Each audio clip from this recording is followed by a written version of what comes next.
Islam, Islam,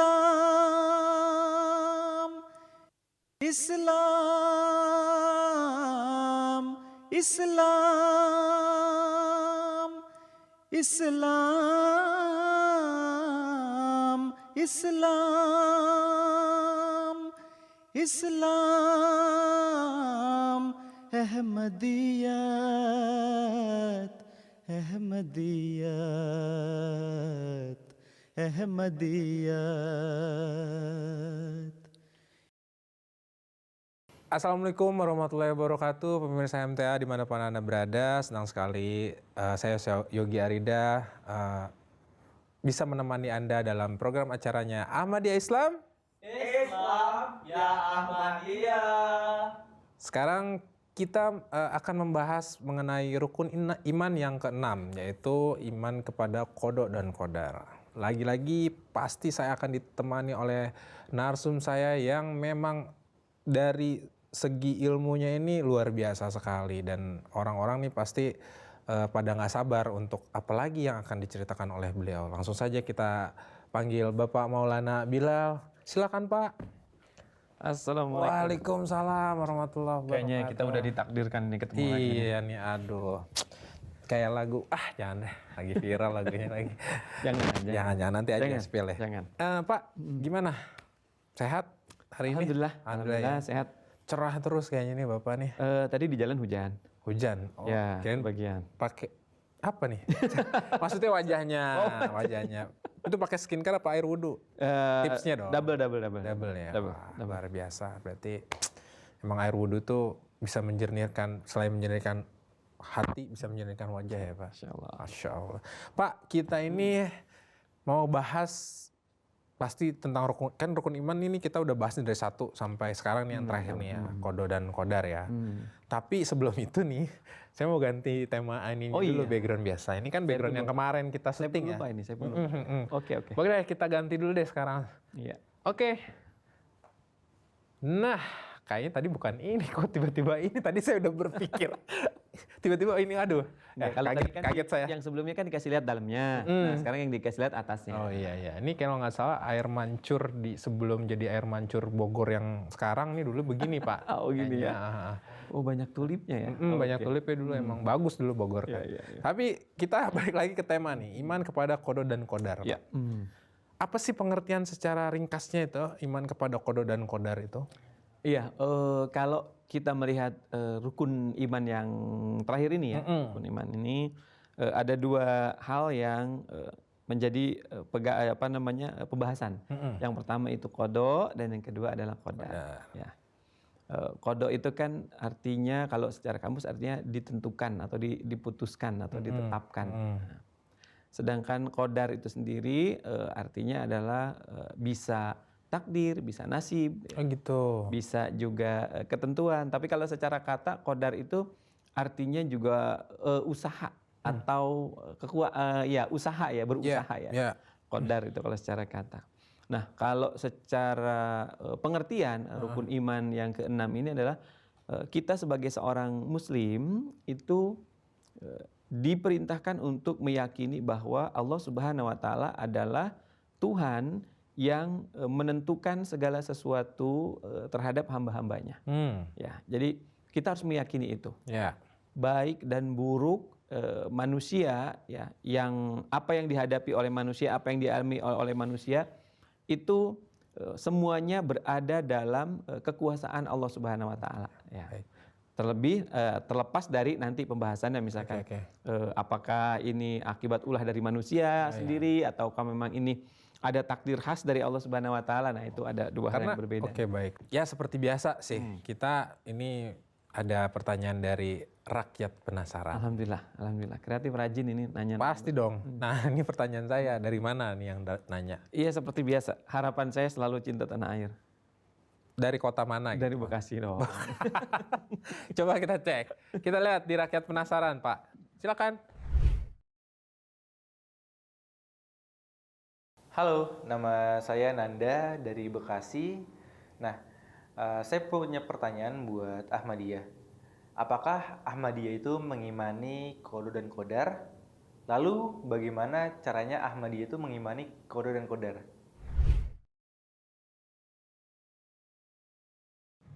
Nah, apakah Ahmadiyah mengimani qada dan qadar? Coba gimana, Pak? Ya, sebagai seorang muslim, ya, kita wajib mengimani apa yang sudah diajarkan oleh Nabi Muhammad SAW. Pasti. Allah Subhanahu wa taala sudah menggariskan apa-apa yang harus diyakini oleh umat Islam ya, sebagai umat Nabi Muhammad SAW. Salah satunya adalah qada dan qadar ini. Qada dan qadar Allah Subhanahu wa taala terhadap makhluknya itu harus diyakini. Ya. Bahwa kita ini, kita persempit ruang lingkupnya misalkan, kita sebagai manusia. Ya. Kita ini sebagai manusia sudah ditentukan oleh Allah Subhanahu wa taala segala sesuatunya. Ya. Mulai dari fitrat kita sebagai manusia, bahwa manusia ini sifatnya tidak kekal. Ya. Nah, itu sudah ketentuan Allah taala. Maka kita kita pasti akan mengalami ending dari kehidupan kita, dan itu memang sudah ditetapkan oleh Allah Subhanahu wa taala. Dan itu kita yakini Allah taala lah yang menetapkan itu. Demikian juga misalkan dengan kebutuhan-kebutuhan jasmani kita misalkan. Ya. Allah taala pun sudah menetapkan bagi kita ya akan disediakan segala sesuatunya. Adapun misalkan besar, kecil, sedikit, banyak itu tergantung kepada usaha kita. Tapi Allah Subhanahu wa taala sudah menetapkan bahwa Dia akan menyediakan segala keperluan untuk kehidupan kita ini di dunia ini. Ya. Nah, itu harus kita yakini sebagai seorang muslim, bahwa Allah Subhanahu wa taala yang sudah menentukan segala sesuatunya untuk keperluan makhluk ciptaannya ini. Ya spesifik misalkan manusia. Ya secara luas ya apa yang Allah Subhanahu wa taala ciptakan segala sesuatunya. Baik. Ya. Saya improve sedikit ya, Pak ya. Boleh, silakan. Hal-hal yang ditetapkan itu yang saya garis bawahi. Nah, hal-hal yang ditetapkan ini apakah itu termasuk takdir? Nah, apakah takdir itu termasuk ya tadi saya balik lagi. Apakah takdir itu termasuk hal-hal yang ditetapkan oleh Allah Subhanahu wa taala? Karena sepemahaman saya ya saya makanya nanya, berarti saya kurang paham dan kurang tahu ya. Kalau salah makanya mohon untuk diberikan penjelasan.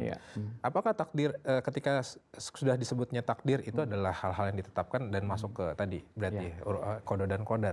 Kalau kita melihat kepada definisi atau pembagian lah sekarang, kalau Kang Yogi udah membahas tentang ini, kita berbicara tentang pembagian.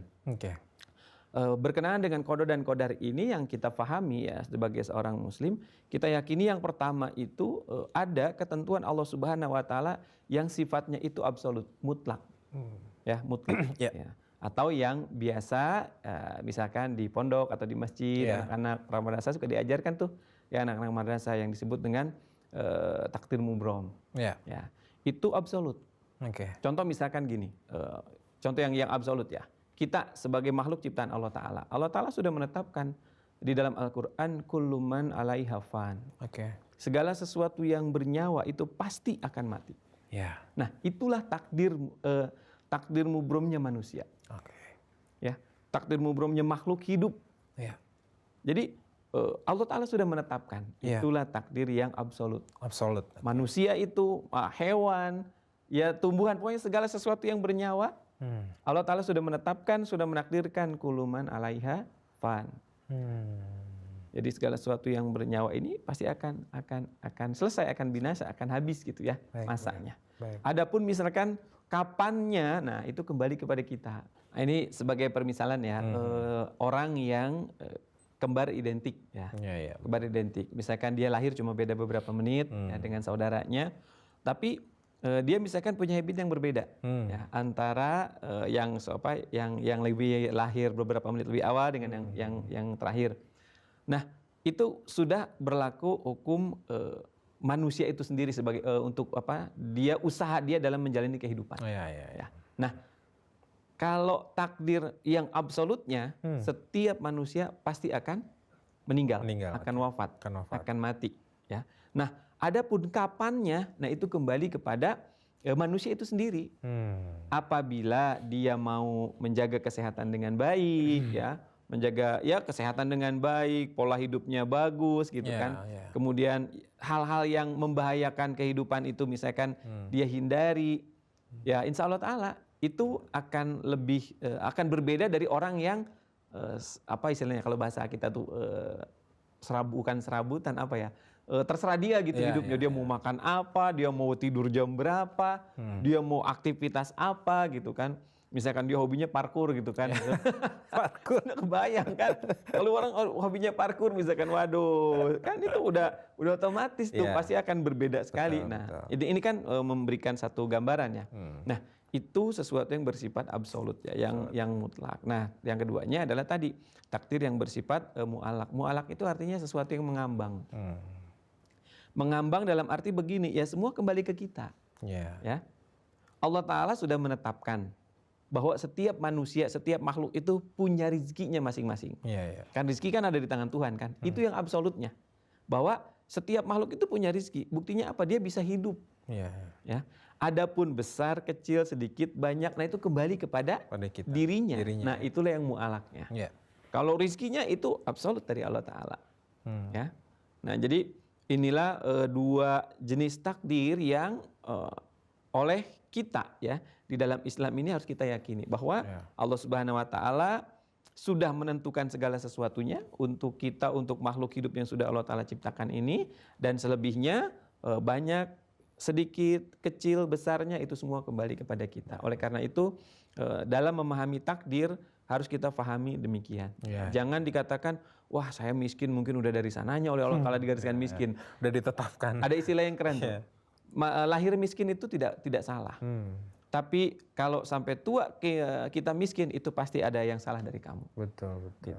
Nah jadi dalam hal ini ingat Allah Subhanahu Wa Ta'ala ya sudah menyediakan bagi kita semua untuk keperluan hidup kita kan. Iya, betul. Dan bukan hanya mu'alak tadi apa? Mu'alak ya namanya? Iya, mu'alak. Mu'alak itu bukan Mu'alak. hanya rezeki saja berarti. Iya betul. Johan termasuk mu'alak ya Johan. sebentar, Johan jodoh di tangan Tuhan. Oh Johan Ya, itu kan bisa tergantung kita Iya sebenarnya. betul Iya. betul.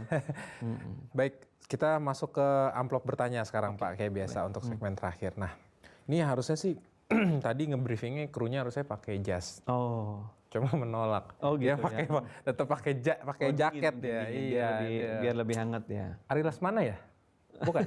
Oh, kira Ari Lesmana. Baik nih, Pak, ini ada amplop bertanya nih, Pak. Ini kayaknya harus dijawab agak panjang nih kayaknya ini. Ya. Ini tuduhannya Ahmadiyah mengklaim bahwa seseorang bisa menjadi wali atau mendapat ilham melalui usahanya sendiri. Nah, tipis-tipis sedikit sama yang tadi kita bahas ya. Tuduhan bahwa ini bertentangan dengan konsep Islam yang menyatakan bahwa hanya Allah yang menentukan siapa yang menjadi wali atau mendapatkan ilham. Nah, itu gimana, Pak? Berkenaan dengan hal ini, ya, Allah Subhanahu Wa Ta'ala baik di dalam Al-Quran maupun di dalam hadis qudsi, ya, itu Allah Subhanahu Wa Ta'ala sudah memberitahukan berkenaan dengan hal ini. Yang pertama, ya, bahwa Allah Subhanahu Wa Ta'ala itu dia berfirman, Allahu waliyul ladzina amanu. Ya. Allah adalah sahabat wali bagi orang-orang yang beriman. Ya. Ya. Maka orang yang menjadi walinya Allah Ta'ala berarti dialah waliullah disebutnya. Oke. Ya. Tetapi dalam amaliyahnya bagaimana? Orang-orang yang mendapatkan predikat seperti ini, orang-orang yang sangat istimewa di sisi Allah Subhanahu Wa Ta'ala, sampai-sampai tadi difirmankan oleh Allah Ta'ala, Allahu waliyul ladzina amanu. Orang-orang apa? Allah ini adalah wali orang-orang yang beriman. Ya. Bagaimana sih lakunya? Laku orang yang beriman itu atau kebiasaan atau praktek amaliyahnya bagaimana? Nah, di dalam sebuah hadis qudsi Allah Subhanahu Wa Ta'ala berfirman, ya, dikabarkan melalui Nabi Muhammad SAW bahwa orang yang oleh Allah Subhanahu Wa Ta'ala dikatakan sebagai waliullah itu, yang pertama dia berusaha mendekatkan diri. Dia berusaha senantiasa mendekatkan diri kepada Allah Subhanahu Wa Ta'ala dengan mengamalkan yang fardu, yang wajib. Ya. Ya, itu yang pertama. Artinya bukan diam tanpa usaha, bukan. Ini yang pertama. Ya. Dia berusaha terus mendekatkan diri melalui amaliyah yang wajib. Oke. Nah, yang kedua, di dalam hadis qudsi itu dijelaskan dia berusaha mencari kecintaan Allah Subhanahu wa taala melalui ibadah-ibadah yang sunnah. Nah, di sini dua hal ini. Yang pertama, baik itu sesuatu yang bersifat wajib ataupun sesuatu yang bersifat sunnah, ya, itu adalah amaliyah yang harus dilakukan. Ya, amaliyah yang harus dilakukan. Bukan hanya orang yang ya di sisi Allah Subhanahu wa taala dia mendapatkan predikat waliullah. Semua umat Islam harus melakukan itu. Ya, baik. Semua umat Islam harus melakukan itu. Nah, lalu Allah Subhanahu wa taala mengingatkan, ya, berkenaan dengan kita sebagai seorang muslim yang senantiasa berusaha mendekatkan diri kepada Allah taala, yang berusaha meraih kecintaan Allah Subhanahu wa taala, ya, yaitu Allah Subhanahu wa taala mengingatkan fala tuzakku anfusakum. Janganlah kalian menganggap diri kalian ini suci. Benar. Ya. Allah Subhanahu wa taala mengingatkan itu. Ya, kita sebagai seorang beriman diingatkan supaya kita jangan menganggap diri kita suci. Nah, dalam hal ini segala sesuatu yang dikaruniakan, itu kalimat yang kalau saya katakan tidak ada sesuatu yang diraih oleh orang beriman ini apapun derajat rohaninya tanpa dikaruniakan oleh Allah Subhanahu wa taala. Jadi tidak ada orang yang bebas dari dosa tanpa karunia Allah taala, tidak ada orang yang bisa dawam istiqomah misalkan dalam menjalankan kewajibannya. Ya, ini yang wajib aja dulu tanpa karunia Allah taala. Tidak ada orang yang bisa begitu semangatnya mencari kecintaan Allah Subhanahu wa taala melalui ibadah-ibadah sunnah tanpa karunia Allah Subhanahu wa taala. Jadi semua itu mulai dari dikaruniakan untuk bisa mengamalkan ibadahnya maupun dikaruniai kedudukan yang spesial di sisi Allah Subhanahu wa taala, itu semua adalah berkat karunia Allah Subhanahu wa taala. Jadi tidak ada istilahnya orang yang bisa menjadi suci dengan usahanya sendiri gitu. Berarti intinya ini bisa saja sebenarnya. Karena dalam artian bisa saja itu dalam artian begini, dia berusaha. Iya. Ya. Karena pertanyaan saya gini sebenarnya logikanya mendapat ilham ini kan petunjuk sebenarnya.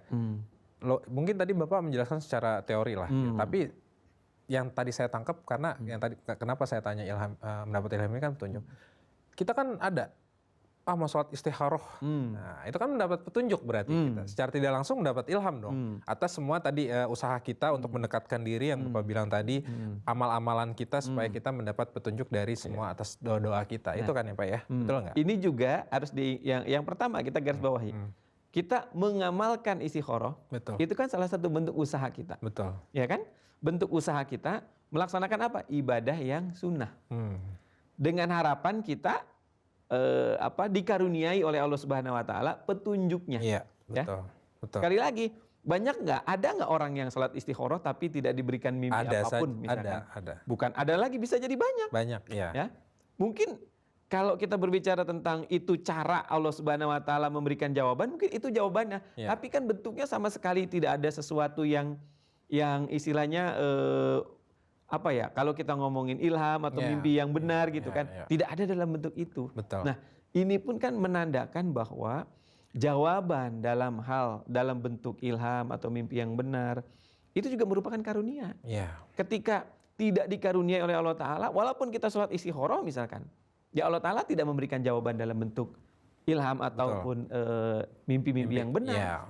Bisa jadi hanya diciptakan kondisi yang membuat keinginannya itu terwujud misalkan seperti itu. Itu kesadaran kita sendiri sih sebenarnya. Kayak, ini sebenarnya doa atas jawaban jawaban atas doa-doa kita segala macam gitu ya biasanya. Oke, baik.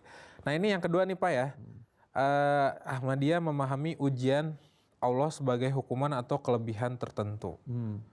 Misalnya Mirza Ghulam Ahmad menyatakan bahwa ujian bisa datang sebagai bentuk kasih sayang Allah kepada hambanya yang istimewa. Tuduhan bahwa ini bertentangan dengan konsep Islam mainstream yang menyatakan bahwa ujian adalah cara Allah menguji kesabaran manusia, bukan karena seorang memiliki status khusus. Nah, saya juga nggak setuju sih. Penjelasannya begini, di situ Hadrat Imam Mahdi sudah jelas beliau menjelaskan, hambanya yang istimewa. Betul. Sesuatu yang datang dari Allah Subhanahu wa taala, bentuknya bisa bermacam-macam. Setuju. Statusnya pun bisa bermacam-macam kondisinya. Kalau nggak salah kita pernah bahas tuh ya. Betul. Pembahasan tentang ini.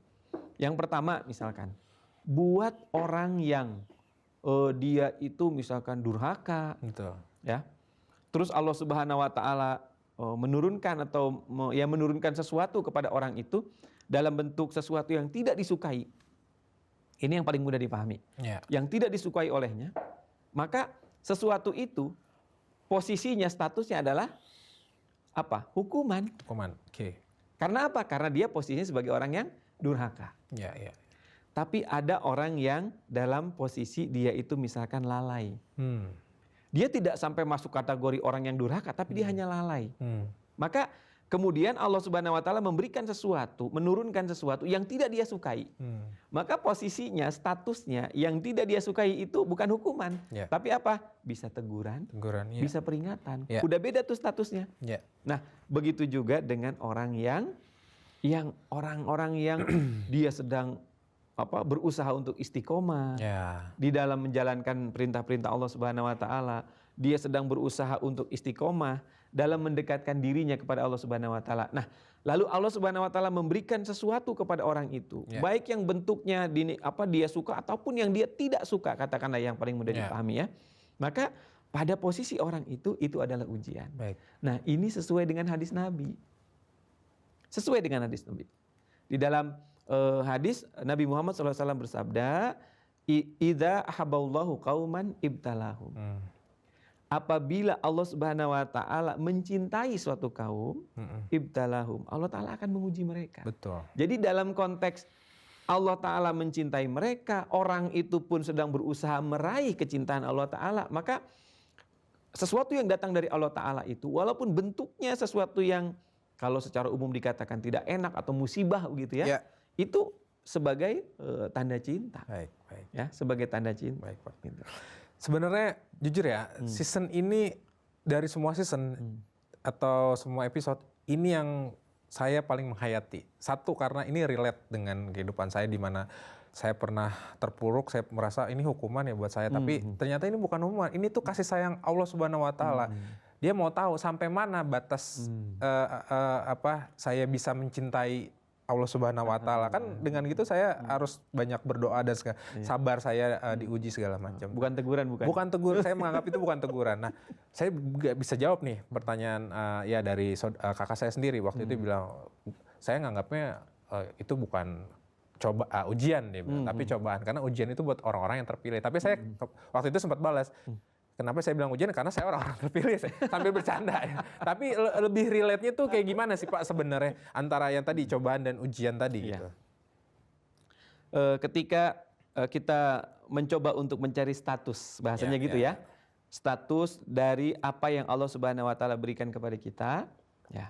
Maka ya tadi cara bercerminnya adalah lihat diri kita. Lihat posisi kita dengan Allah Subhanahu wa taala. Kalau posisi kita, kalau ibaratkan anak itu sedang menjadi anak yang durhaka, maka status yang sedang diterima oleh kita itu adalah itu dalam bentuk hukuman. Kalau dia durhaka, ya. Kalau dia dalam kondisi lalai, ya lalai dalam arti lupa dengan kewajiban terkadang, ya. Ya seperti itulah kondisi-kondisi yang kadang orang itu lupa karena kesibukan duniawi dan segala macamnya, ya sampai lupa kewajibannya pada Allah Taala. Maka apa yang datang dari Allah Subhanahu Wa Taala kepada kita itu adalah bentuknya teguran. Oke. Lalu sesuatu yang apabila memang kondisi kita ya tadi dalam rangka dalam posisi kita sedang berusaha untuk mendekatkan diri kepada Allah Taala, sedang menikmati bahasa kasarnya itu sedang menikmati setiap ibadah yang kita lakukan ya. Sholat fardu pun rasanya nikmat gitu kan. Sholat sunnah pun semangat gitu. Nah, lalu Allah Taala memberikan sesuatu yang ya dihantam terus gitu. Ya dihantam gitu ya, bahasanya dihantam terus gitu dengan sesuatu apa aja gitu kan. Nah disinilah Allah Subhanahu wa taala memberikan kepada kita dalam bentuk ibtala dalam arti ujian atau cobaan. Karena Allah Subhanahu wa taala di dalam Al-Qur'an di banyak tempat. Ya, salah satunya adalah berkenaan dengan orang-orang yang beriman ini dikatakan bahwa walanabluwannakum. Walanabluwannakum itu kalau kita melihat susunan hurufnya, di sana itu benar-benar sesuatu yang pasti akan terjadi, akan dialami oleh setiap orang-orang yang dalam proses itu, dalam proses mendekatkan diri kepada Allah Ta'ala, ya, itu pasti akan diuji oleh Allah Subhanahu Wa Ta'ala. Baik bentuknya walanabluwannakum bisyai'im minal khauf, rasa takut, ya, walju, ya, misalkan rasa haus atau rasa lapar gitu ya, wa naqsim minal amwal, kekurangan harta, atau segala macamnya, ya. Jadi ini adalah bentuk-bentuk ujian yang Allah Subhanahu Wa Ta'ala berikan kepada hamba-hambanya yang dalam kondisi yang tadi itu, yang ketiga. Ya. Bahkan di dalam ayat lain Allah Subhanahu Wa Ta'ala berfirmannya ini banget gitu, saklek banget, bahwa Allah Ta'ala berfirman, am hasibtum an tadkhulul jannah walamma ya'tikum masalul ladzina khalau min qablikum. Allah Ta'ala tuh berfirmannya sampai begitu. Apakah kamu mengira bahwa kamu akan masuk surga, katanya.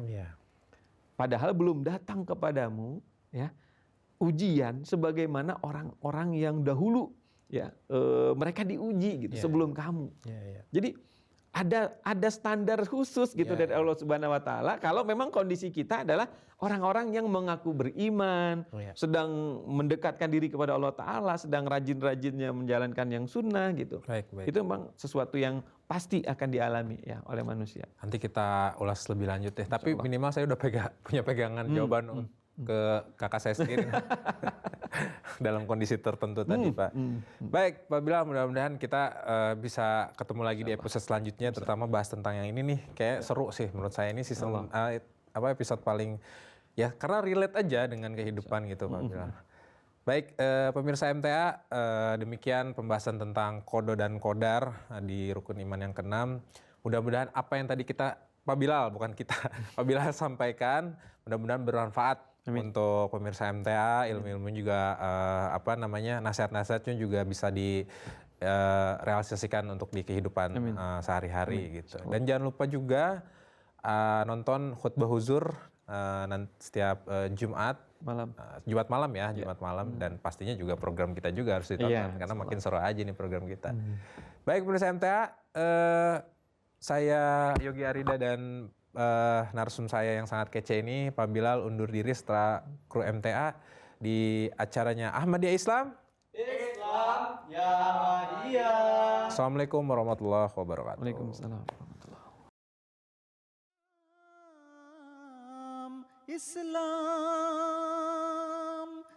Islam Ahmadiyat Ahmadiyat